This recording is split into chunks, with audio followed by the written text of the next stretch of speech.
So this is the Baby Angel Geronimo editions, Khoodeelaar television channel, 11:30 hours GMT edition on Saturday, 4th of March 2023. And one of the things that we have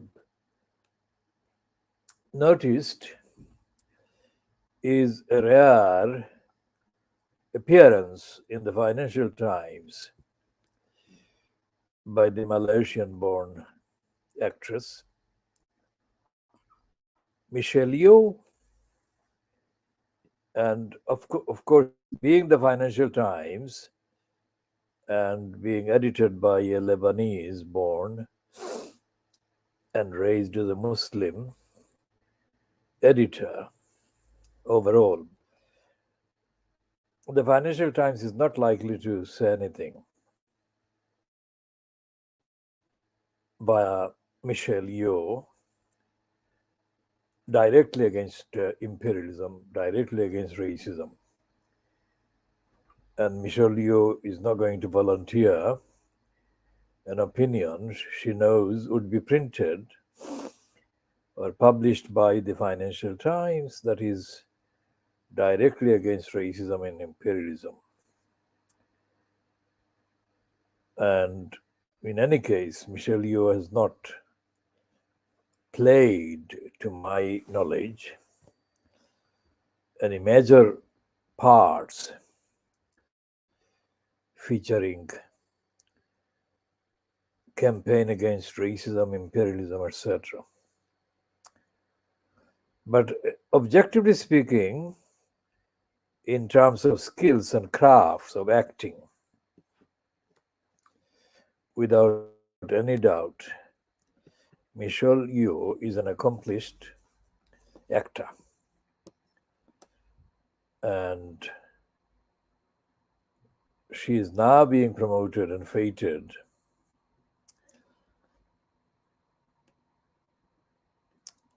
in Hollywood as well. And it is expected, as the Financial Times piece says in its introduction to this Lunch with FT piece featuring Michelle Yeoh, that she is likely to win one or more awards in the coming week or weeks. So the question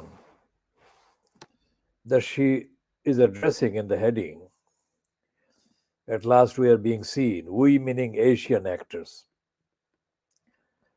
And I suppose by Asian in that context, she's not explicit, but that is what the practical, real kind of reference is. What the racists in the West used to call the Orientals, mainly Chinese, people of Chinese ethnicity or ethnicities, not of the subcontinents. And despite all of that, the fact that she's saying that at last we are being seen, that Asian actors, even nearest she can come to, or she can be expected to come to, openly condemning the racist film industry dominated by the West. When I was thinking about the other weekend FT interview with the Chinese, Taiwanese-born academic working in the USA, and her comments were to the effect that in the West there is such lack of knowledge about the East. I'm not quoting, but that is effectively what she's saying. Now, I'm thinking, combining those two and inserting my empirical observations, that what would happen economically if the market in the in Asia, let's say, a Western produced disappeared or shrunk. And then I asked myself, how could that be achieved?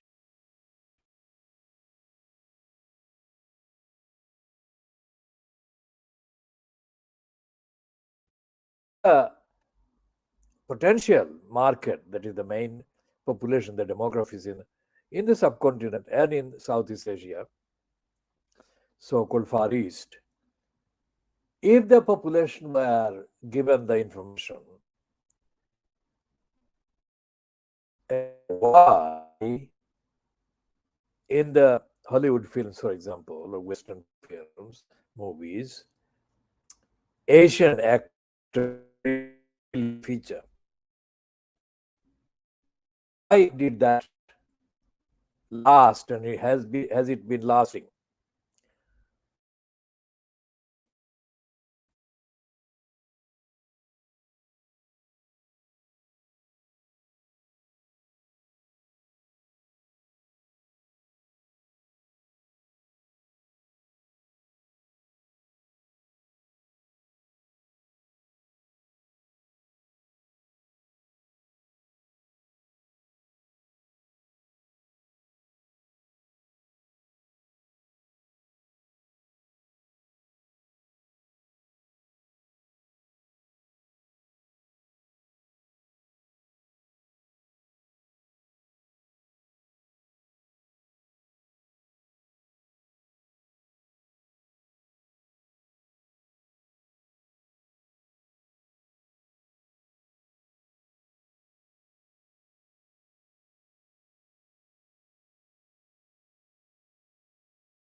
These are all authored by Western people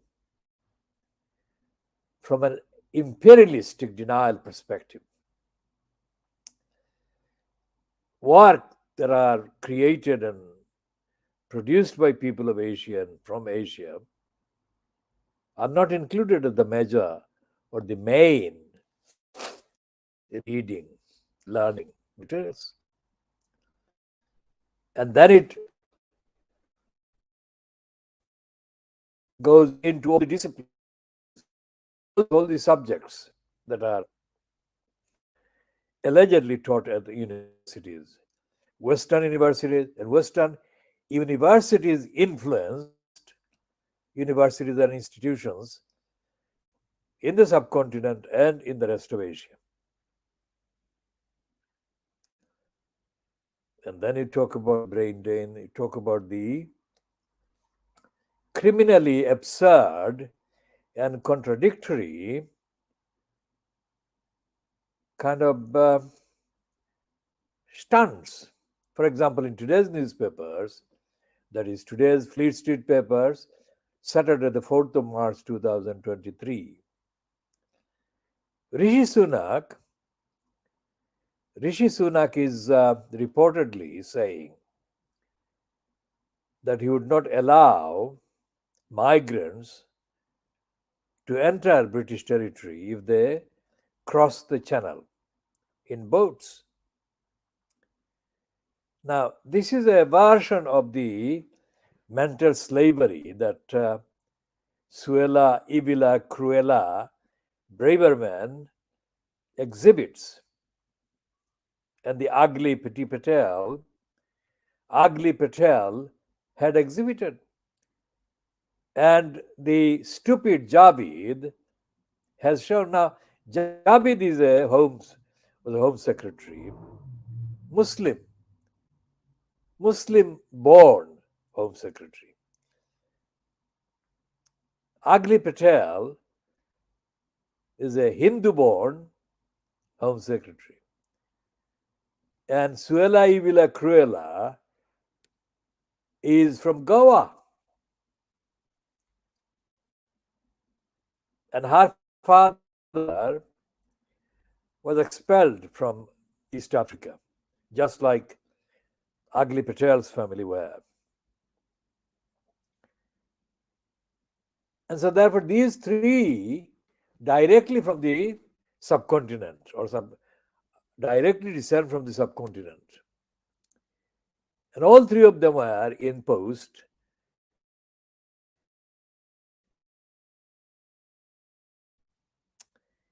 So, what is the difference that these made, being Asian? The difference they made was to normalize anti Asian, pro imperialistic, corrupt, anti migrant hatred and incitement to hatred and violations of the rights of the Asians. It is not just ironic. We will, in every single one of those, and the fact that there has been no outcry really at the evilness by stupid Javid, Ugly Patel, or Suella Eviler Cruella Braverman, shows the extent to which, in the ordinary demography, in the ordinary population in the country, in the United Kingdom, racism, an inverse racism by the Asian descendant occupants in posts of decision making at the center of the United Kingdom state, have become normalized. And that means, what that means in practice is that if something is normalized, then to do any conventionally known street demonstration and campaign in the streets against such a normalized violations all the more hard. Be the case if this normalization had not occurred. Quite why a racist regime, a racist party, a racist parliament allows not just one, but as many as three Asian members of parliament to become incumbent in the post of the Home Secretary is not a mystery. Because every single one of these Asian descended Home Secretary post holders in each of their particular periods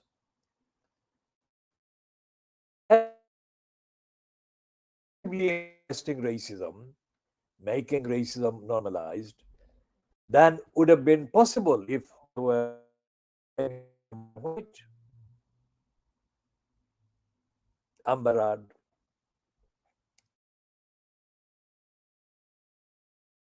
would have been called out very, very urgently, and they would be condemned for being anti-Asian. But not so in the case of Braverman, Sajid Javid, or Priti Patel. So you take that whole principle, pro-racist principle, to the table and look at the evidence of behavior by Sunak. And what do you find? You find the Sunak is doing exactly as those three have been doing. In fact, because Sunak is not very bright, he is coming across more obviously as a mental slave than he would have been had he been a bit intelligent.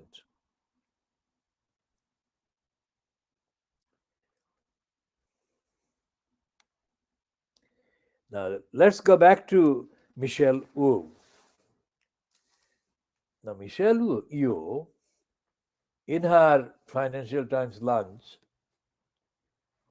let's find the Michelle Wu piece in the Financial Times, weekend Financial Times, costing £4.80, is it, or is it £5 this weekend? Let's check. But she is quoted on the front page of the FT Weekend. Finally, we are being seen. And then to her left on the caption, Michelle Yeoh on acting and the Oscars. Most certainly not. She's not talking about acting or Oscars. She's talking about racism there. That's the front page. That's the front page of the Financial Times. That's the angle at which this can be carried for the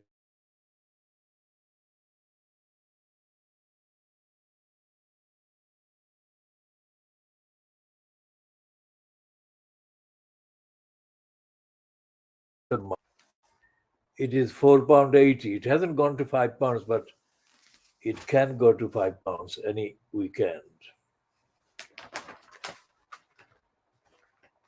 Now, we'll talk about Michelle Yeoh more when we read the description. Now, on to the events, international events. And this is about the earthquake and the aftermath, because the evidence has been published after the deadly earthquakes in Turkey, the latest ones, because Turkey is one of the countries so far that has got record of getting hit by earthquakes quite frequently compared to other countries in the region. But this time, the earthquake has produced questions, forced questions to be asked about the lack of regulation concerning the big builders that built deadly insecure structures, and that was done according to people campaigning because Erdogan essentially is an arch capitalist, an opportunist, and doesn't want to kind of undermine the robbers and looters, looting and robbing by the lax regulation. So football fans quake response. Now, Erdogan loses support on the terraces. That is, we'll come to that. It's about the football fans. It's Adam Samson, based in London. Now, this is very odd. The reason why a London-based byliner is filing this one is precisely because anyone who would be based anywhere in Turkey and filing against Erdogan would be themselves putting at risk. So let's move on to the first paragraph of this Adam Samson copy. Rakib Tayyip Erdogan was pictured in 2019 proudly grasping a jersey bearing his name in commemoration of 25 years as a member of Istanbul's Fenerbahce football club. 4 years later, Fenerbahce supporters are calling for the Turkish president's ousting. Chants of Erdogan resign thundered across Istanbul's Sukru Sarakoglu Stadium last Saturday, as Fenerbahce, or whatever the pronunciation is correctly, fans accused him of lies, lies, lies during 2 decades in power.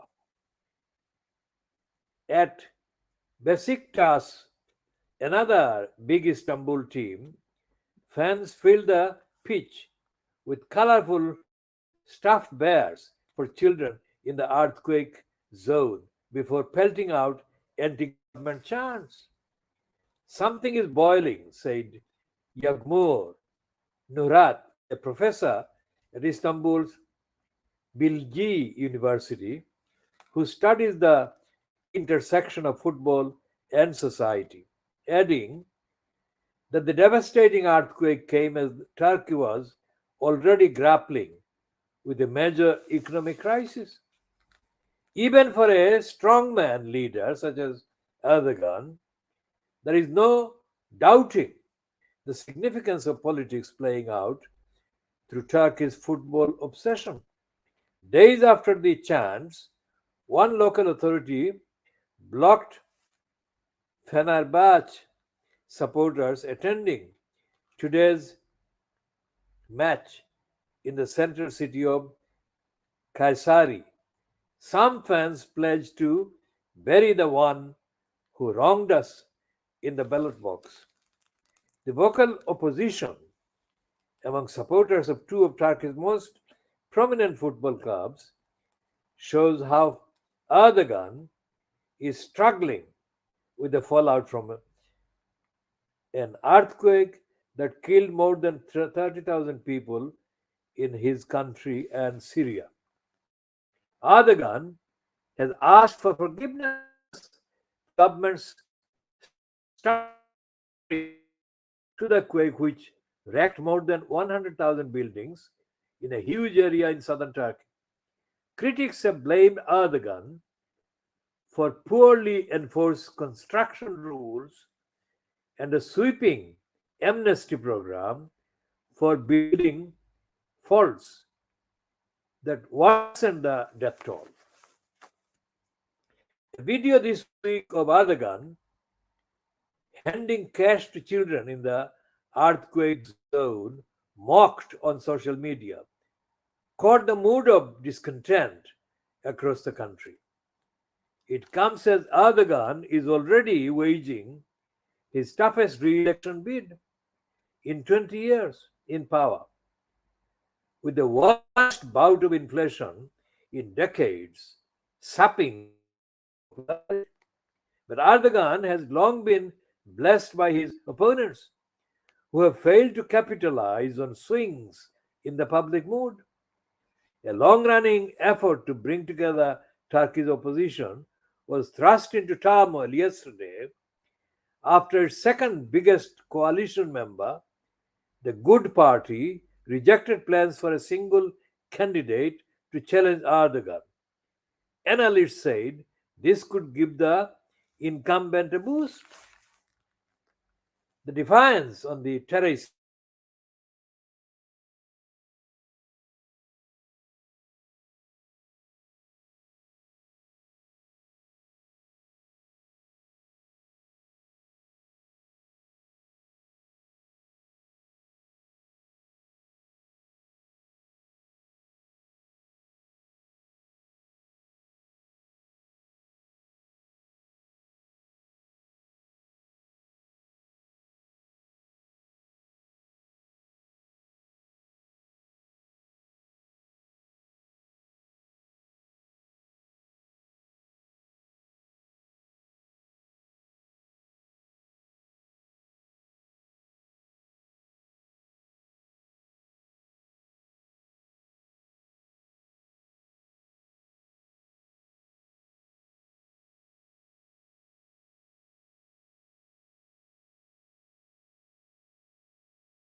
Times is actually citing in that piece is the tip of the iceberg of the crisis that afflicts Turkey and has done afflicted Turkey for decades. And the Western media, including the Financial Times, have been giving wide berth, wide space to Erdogan and allowing him to pretend that Turkey is doing well or doing relatively well, which is not the case at all. And the same applies to the rest of the kind of region, the Middle East. The Financial Times has been timid about Syria and the fascist regime that has has been there in Syria for a very long time. The Assad family has been there for too long, endlessly. And there is no democracy in Syria, really. And the hostility by the Syrian culture to poor people coming to the country from other parts of the world, especially Southeast Asia, is quite raw and quite open. In fact, in Syria, there is a very strong racist, anti Asian culture active. It's not just confined to Syria itself. In East London, where there is one or two Syrian outlets, the behavior of the Syrian owned restaurants towards people of Pakistani, Bangladeshi, and Indian origin is markedly hostile in comparison with their receptiveness to Western European customers. Extrapolate that, and you can find the situation in Saudi Arabia and the other Gulf states, where a lot of people come from the Philippines, Thailand, and even the subcontinent to work as domestic workers, etc., etc. And they are treated with abysmal racist hostility. Many of the women are raped, and many of the women are murdered. There is no focus in the Western papers, including the Fleet Street, of any of that. So massacres are taking place right across the Middle East of Asian women workers and even child labor. We shall be talking about that more in detail another time. Now, let's see if we can find Michelle Yeoh. Personally, as I said, Michelle Yeoh is a competent, capable, highly accomplished actor, artist. And how shall I put it? I rate her very highly in context. So she is saying here on page 5, no, page 3 of the supplement Life. Finally, we are being seen. And the introduction by the FT Weekend to the piece by Simon Cooper reads, she has gone from Hong Kong action woman to Hollywood A-lister and may pick up an Oscar next week. Over vegan sliders and the spicy margarita in Knightsbridge in London, she tells Simon Cooper what a win would mean for Asian actors and why she really, really wants to bring that statue home. So that's Michelle Yeoh. And how would the camera catch? Well, it has to be quite tactfully done. Well, that's Michelle Yeoh, and the camera just about catching her.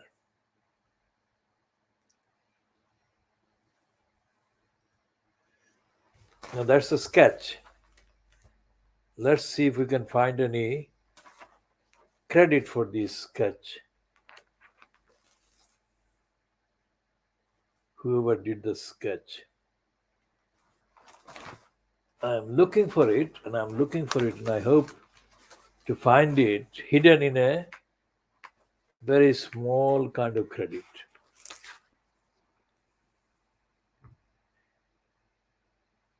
It is, if I can read the writing, it's Karen Murphy has done the sketch.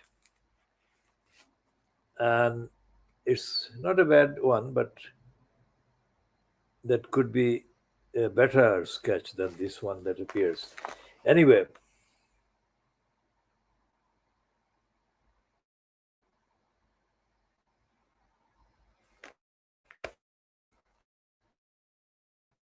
there is a highlighted piece there. So very insular. America made me suddenly aware you are a minority. And I went, what?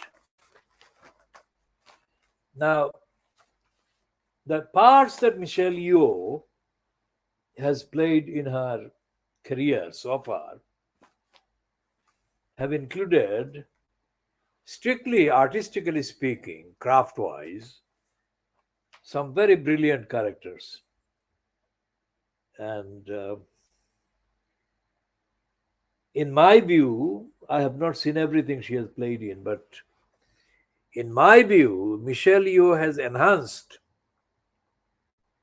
the standing and the claim of women actors enormously. One of the earlier play movies that she played a fighter in, along with the American actor, female actor, martial artist, was very good. And it had lines, very witty, crafty lines against the violent males.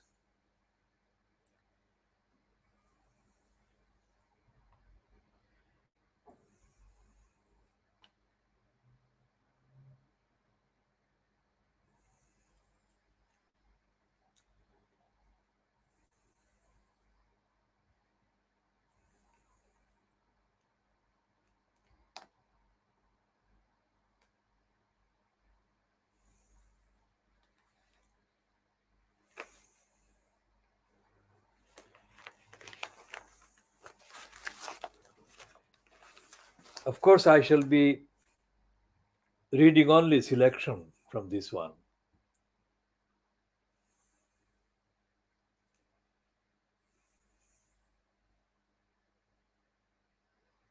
Okay, this is the one that is worth reading out. It says, Yo would prefer a society without ethnic levels, like Star Trek, she muses. The series has diverse characters. Yo played Captain Philippa Gorgio, whose backgrounds go unmentioned. They are part of the Federation. Gender equality is all there. Hollywood is less fair. After decades there, she notes that everything, everywhere is the first time I am number one on the call list. She points to the stunted career of Vietnamese American actor Ke Huy Quan, who plays her husband in the film. Aged 12, he was a child star in Indiana Jones and the Temple of Doom. Yuo says, then he suddenly realized, yeah, okay, then what? As an Asian adult, Kay wouldn't find any roles and abandoned acting for years until he was inspired to return by the 2018 film Crazy Rich Asians, starring Yo. Everything Everywhere earned him an Oscar nomination for Best Supporting Actor. Crazy Rich Asians helped multiply Asian roles. This year, Yo, K, and their screen daughter in Everything Everywhere, Stephanie Su, will star in the new Disney Plus series American Born Chinese. The last few years, things have changed phenomenally, Yo says. Has the Sino American new Cold War impinged on the industry, ending decades of excitement about China's film market? Ooh, tremendously, she says. She sighs. When it first started, that was the time when there were most connections, storytellers, good things were starting to bubble. Our vegan sliders taste like high quality beef, but Yo has only nibbled hers. Her margarita looks almost intact. Perhaps for film stars, food and drink are for signaling rather than consuming. Not so for journalists.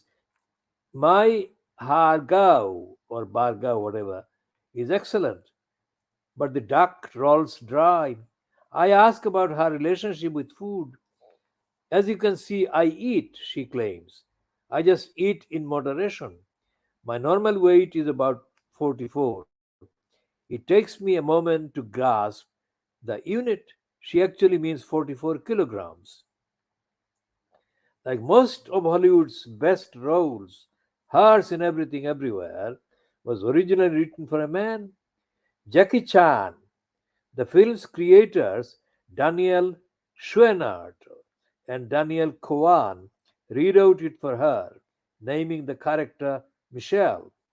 You told the Daniels, to their dismay, you have to change the name. I think you do Evelyn Wang a great disservice because this very ordinary Asian immigrant mother, wife, deserves to be seen.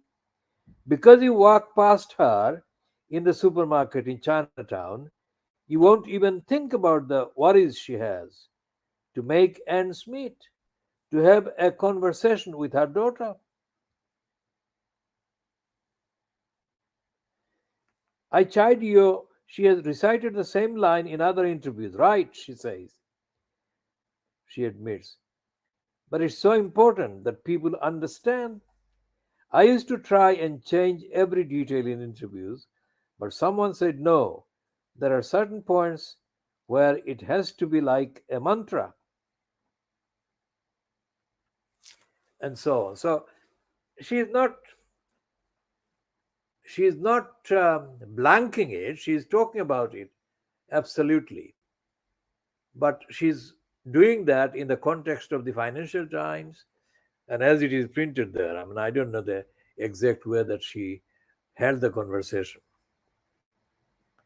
And the Financial Times, of course, I mean, Simon Cooper. Cooper is spelled Kuper, not Cooper, is, of course, compliant with the Financial Times' own racist narrative. Because this particular sentence, she has done this. He says, I chide you. She has recited the same line in other interviews. That is an offensive racist or pro racist. If the Simon Cooper is of Chinese ethnicity, then it should be said he has written this in a pro racist way against Michelle Yeoh. Now, this is art, Hollywood, Bollywood, and the rest of the market, imperialistic culture market. The Financial Times, the Guardian, and the Times today, plus the Sun and the I newspaper weekend, these alone cost £13 90 pence London price today. Now, this is not the normal kind of shopping for ordinary people in East London. In fact, it would be very, very rare to come across any average Londoner buying even newspapers costing that much. And if I bought the other ones, which I didn't buy the Express or the Daily Mirror or the Daily Star or the Daily Telegraph or the Daily Mail, then the cost would be around or even exceed £20, which is what I have been spending on average, accepting illness and whatever. This has been an experience that I had in 2021 and 2022, and I'm still undergoing medication for that particular illness.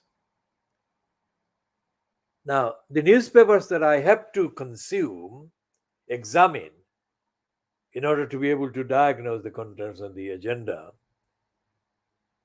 the wider number of newspapers and titles, the better is the depth and the width of the evidential focus.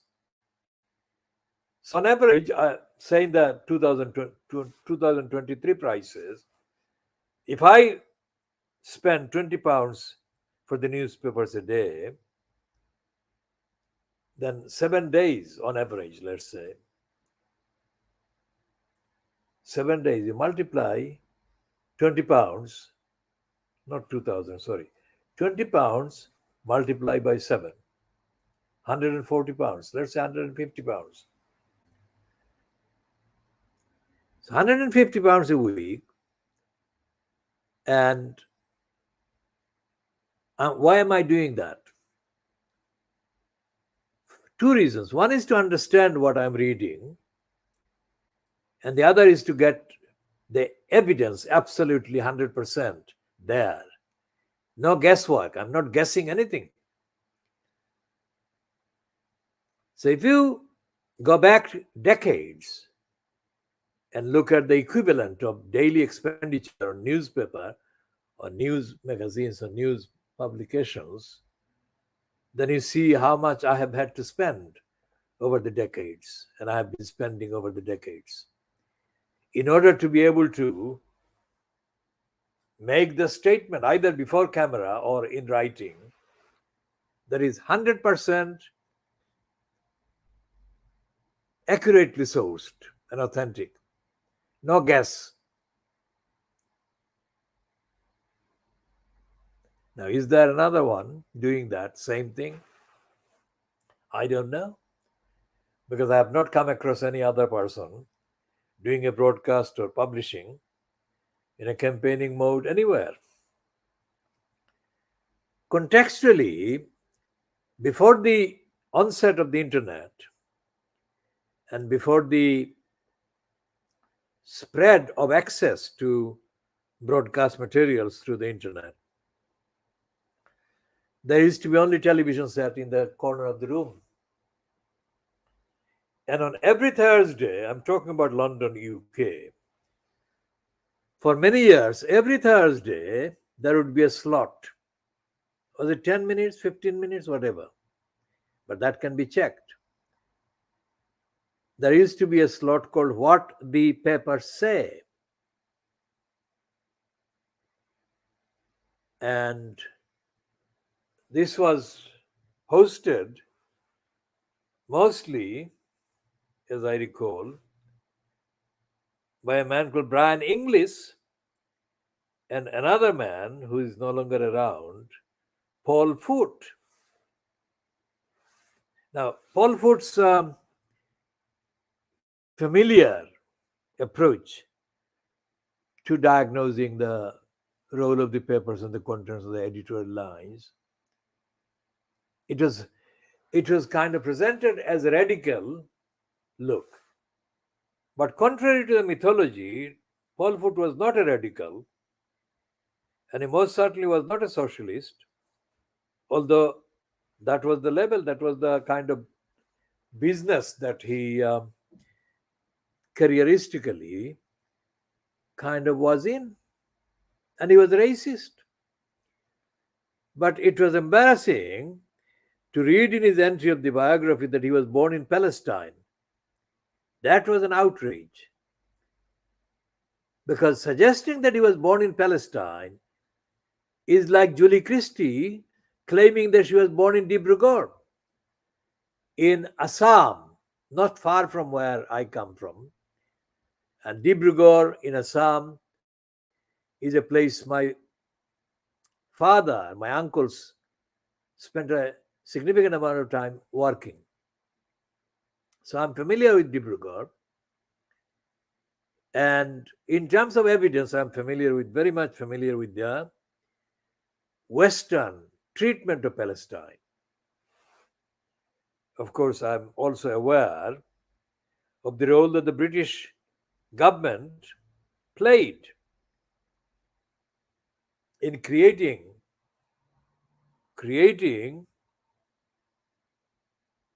the whole issue that has been threatening the very existence of Palestinians for more than 80 years. The Balfour Declaration of 1917. The likes of Paul Foote, those who are alive, would like to pretend that they are sympathetic with the Palestinian people. But they're not. Because when they say that, or when they kind of pretend that they are sympathetic with the people of Palestine, they are being racist and being patronizing and matronizing, just like the New Zealand born racist Des Wilson told me during a gathering held in the St. Bride's Church in off Brick Lane, off Fleet Street. When I asked him a question about the preponderance of housing crisis and housing shortage, now that was in the middle of the 80s, and this criminal was saying to me, notice this, I wasn't there to I didn't identify to him who I was, nor did I have to. But this racist criminal typically said, I helped your people. How the fuck? This fucking cunt immediately saw me as an Asian and he concluded that he helped me and my ancestors. What does he know about my ancestors? My people. My great grandfather, the Vedh Shah, had available for him wealth that would exceed the combined wealth today of one or more than the wealthiest Americans or wealthiest persons on the earth. But that fucking cunt, the racist cunt from New Zealand, immediately dismissed me and said he helped my people. He did no such thing. He could not do any such thing. My question was that outfits like shelter were causes of the problems for housing. Not the only causes, but they were causes of perpetrating and perpetuating housing crisis and shortages in this country. And racist cunts like Des Wilson are responsible for creating the structures of organizations like the shelter. Just like the likes of Paul Ford could never even describe the crisis engulfing the majority of the people in the UK, let alone in Palestine. And what I said about George Galloway in one of the editions yesterday, the only white man on top of a bus surrounded by mainly Asian, mainly maybe Pakistanis or Bangladeshis. It was a most embarrassing, ridiculous sight because Galloway's main career tactic has been to be seen as the white man leading the campaign for the liberation of the Asian man or Asian woman. I'm in Bradford West. After Bethnal Green and Bow, which is which includes but nothing and Bow includes Brick Lane, of course. So Paul Foot was not as brazen as George Galloway, but the narrative, the line, was absolutely similar. When Paul Foot spoke to me in 1976, he did so on the telephone, and he did so as the person at that time in post as the editor of the Weekly Socialist Worker. Now, 76 was 2 years before the racists murdered Al-Tabali in Whitechapel. But even in 76, I was campaigning against racism everywhere, and Foot was aware of my campaigning, which was leading the campaign at that time. So he spoke to me, but the piece that he published the following week had my name wrongly spelled because he spelled my name in the imperialistic patronizing way, disregarding my way of spelling my name. And the rest of it was completely his interpretation of my statement against racism. 76 was also the year when I addressed a meeting in Edinburgh, where I had been invited to go to extend solidarity with the Sikh religious community in Edinburgh, which was being attacked at that time by racists. And the report of my speech again contained the wrong spelling of my name. How do the racists manage to do that? They imagine the names that we spell, our name, the spelling. They don't bother to take the spelling that we use. So it follows. Everything that are. So Michelle Yeoh is, of course, in this piece, is kind of retailing some of the racism that she knows existed and has existed and she has encountered in Hollywood. But she is not being precise in the way that she could be. But even so, what she has said contextually forms part of the evidential foundation. And we shall be talking more about Michelle Yeoh and the scripts and the crafts and the kind of phenomenal promotion of really flawed individuals like many of those so-called Hollywood actors. If evidence were needed as to how nasty and how criminal so many Hollywood executives and producers and actors are, Harvey Weinstein, the name should be enough. So you extrapolate Harvey Weinstein's behavior, and instead of his targets being just women, translate that into his targets being Asian women or Asian men. And you can see the extent of the violent profile that they have. And after decades of, uh, after 100 years or so of Hollywood dominating the movie industry in the world, they have not produced, Hollywood has not produced one single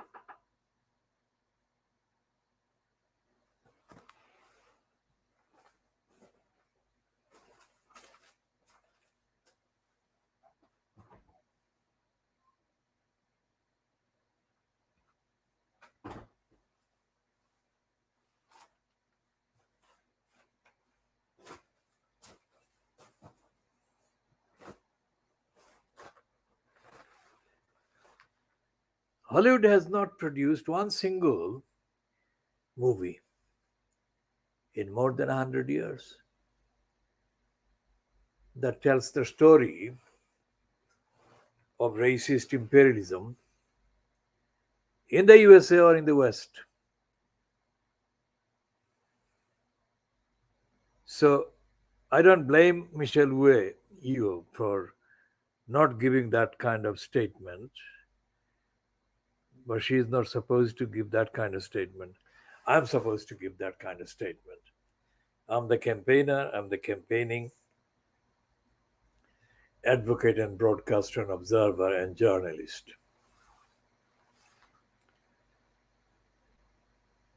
So we move away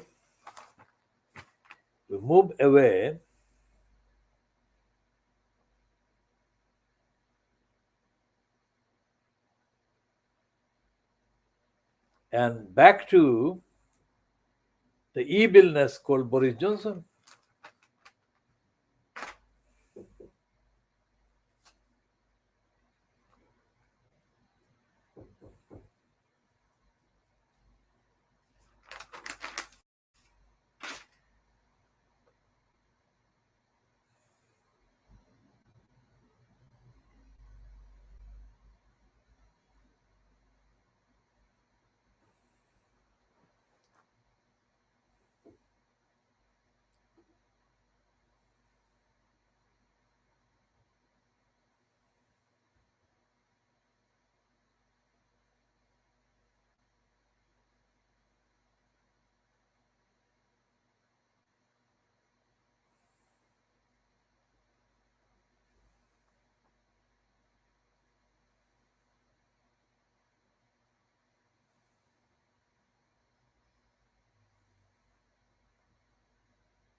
Okay, so I was looking in part A.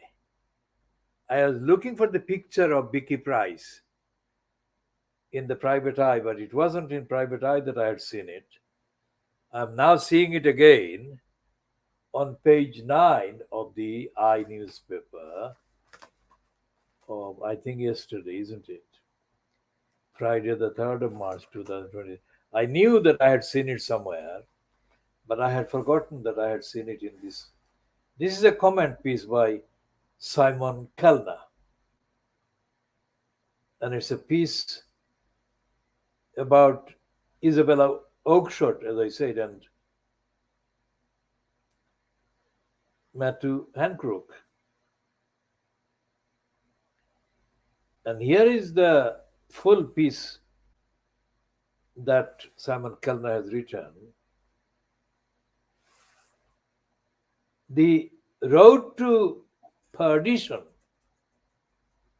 is paved with reputational embers of public figures who believed they could manipulate the media to their own ends.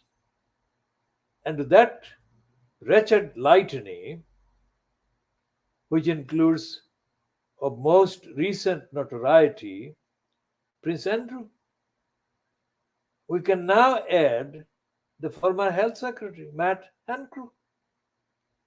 Hancock, I'm pronouncing him as Hancock, a man of colossal self regard, will doubtless bristle at a comparison to the shamed royal.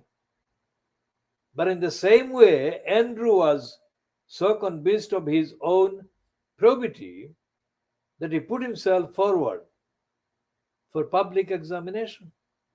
So Hancock clearly felt that the more people got to know, to hear, and to see him, the more they would appreciate him. How wrong he was, Matt Crook, that is. Hancock.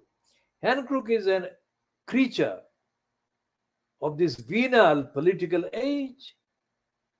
After his resignation, he engaged a literary agent, set up his own television company, made £120,000 for appearing on I Am a Celebrity, and in the most stupid move of all, called up the journalist Isabel Oakeshott to ask her to help him with his book, Pandemic Diaries, which was published last December. Ignoring the substance of the text, which on the what on earth was he doing giving them to Oakeshott? Anyone could and probably did tell him this wouldn't end well for him. Her previous form included shopping a respected source, Vicky Price. Now, Simon Kellner is calling Vicky Price a respected source. Fuck him. She was not respected. If she was respected, how was it that she was proven to have lied to hide the illegality and crime committed by Chris Hoon she had been married to at the time? She was not respected at all.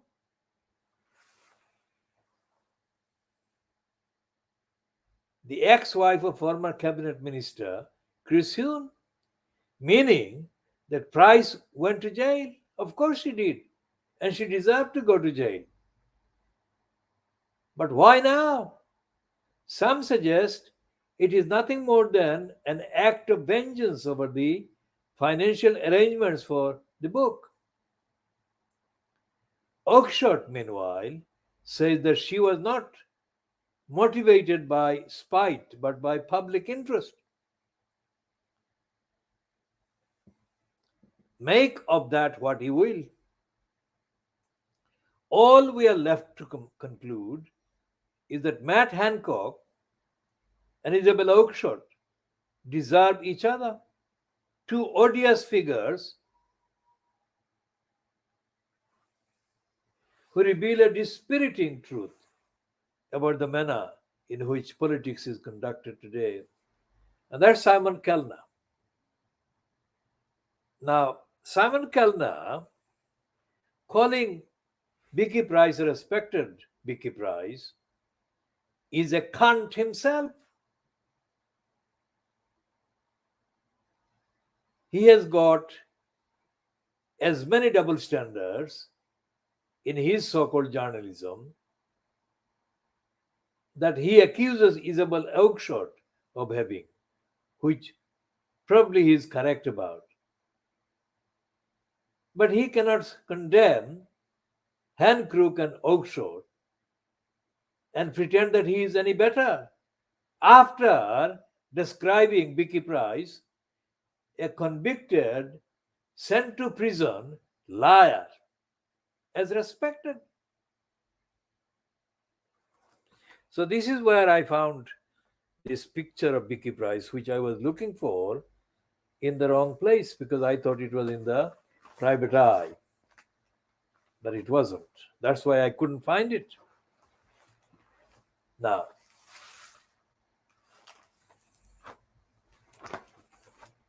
back to Michelle Yeoh for another go.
So there is this piece about Michelle also partly living in Paris part of the time because her partner is French. That is the information. And that London is her second home. It says we shall talk about Michelle Yeoh in other editions in due course, of course.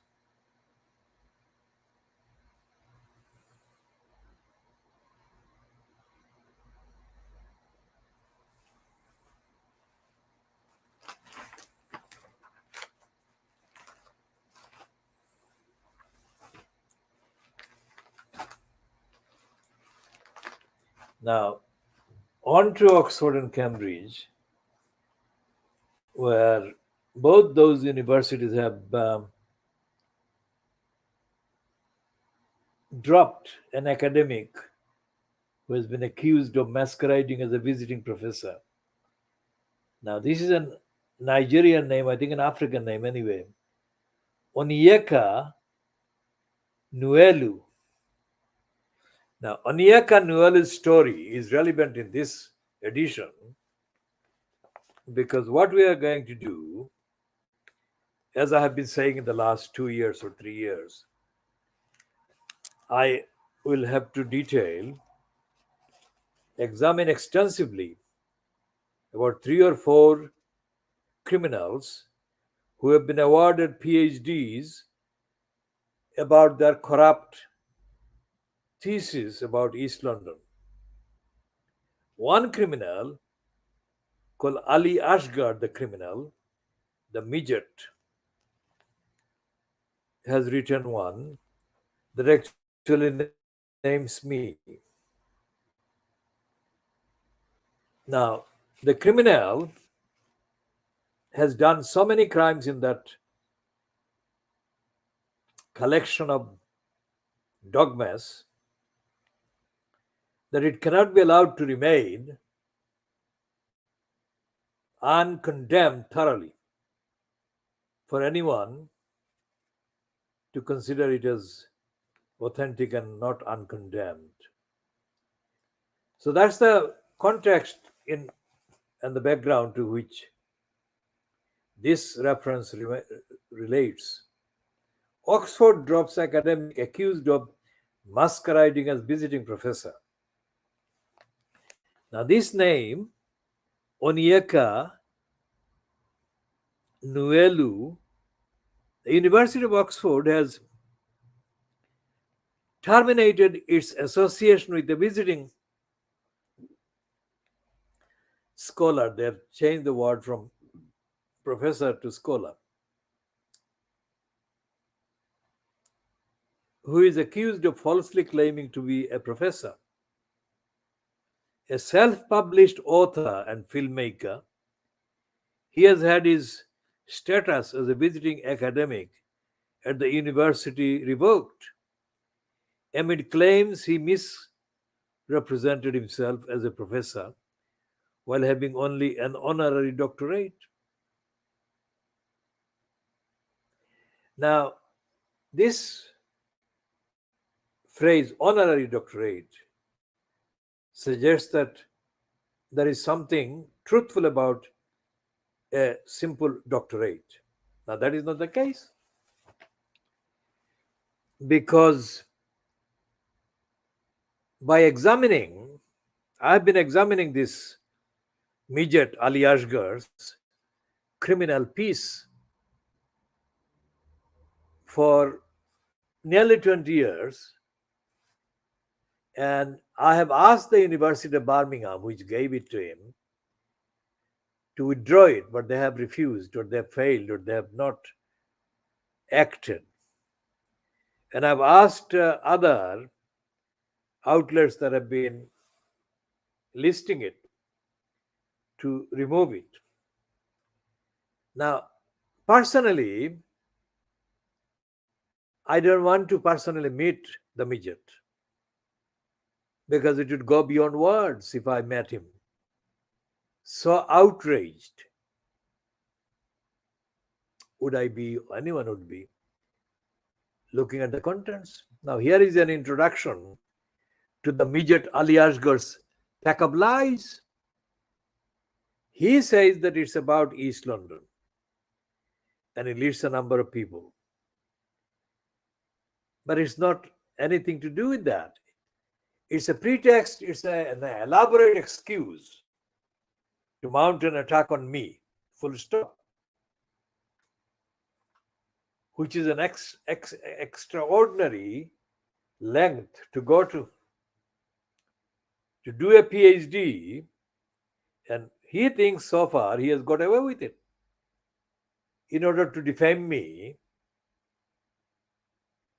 For what? Because the midget, Ali Asghar, is so corrupt and so stupid that he lost his daughter, her own career. He ruined it for her. And all of these things I shall be detailing chapter and verse when I diagnose the midget Ali Asghar's criminal pack of lies given to him by the morons at the University of Birmingham Those morons, the university, claim to be part of the Russell group of universities. Fuck the Russell group, rubbish group of universities. So when they say that Oxford drops academic accused of masquerading as visiting professor, they are using the assumption that otherwise Oxford is okay. That is pure. It is not, nor is Cambridge, nor, of course, is any of the other Russell group of universities. Now, in the program that Trevor Terrible Peelips conspired to broadcast, it was broadcast on Channel 4, but it was manufactured by London Weekend Television. And that again was an elaborate scam to expose me to some kind of criticism that they thought I deserved.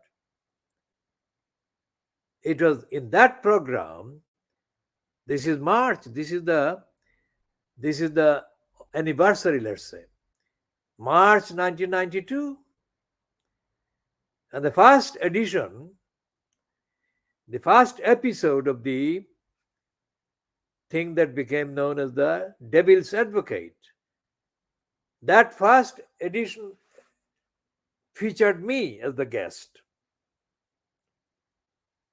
And my supposed questioner was the darkest, dirtiest Howe, who was an idiot. So, any viewer who is not familiar with me should know that I have been the subject of not one, but quite a few serious attempts by the mainstream media to misrepresent me. Why do they do that? Answer is because I think, the definitive campaigner. And the definitive campaigner is also effectively a uniquely effective campaigning law rights advocate, amongst other things. The Guardian, same month, same 1992 in March, published a profile of me. And the heading was The Angry Messiah of E1, that is East London. And as a byline to the racist criminal Sarah Bosley. That criminal has now been disposed of by the Guardian. She is no longer the health editor at the Guardian. At that time in March 1992, she wasn't health editor. She was doing something to do with education. And both this and the Dispatch and the Devil's Advocate edition were linked to the fact that I was campaigning against racists at the Stratford School, the grant-maintained school in Stratford in Newham. So we shall be talking about all of those in due course another time. This is just a taster. And I shall be ending this edition at 1 hour, 20 minutes at 12:50 GMT on Saturday, the 4th of March 2023.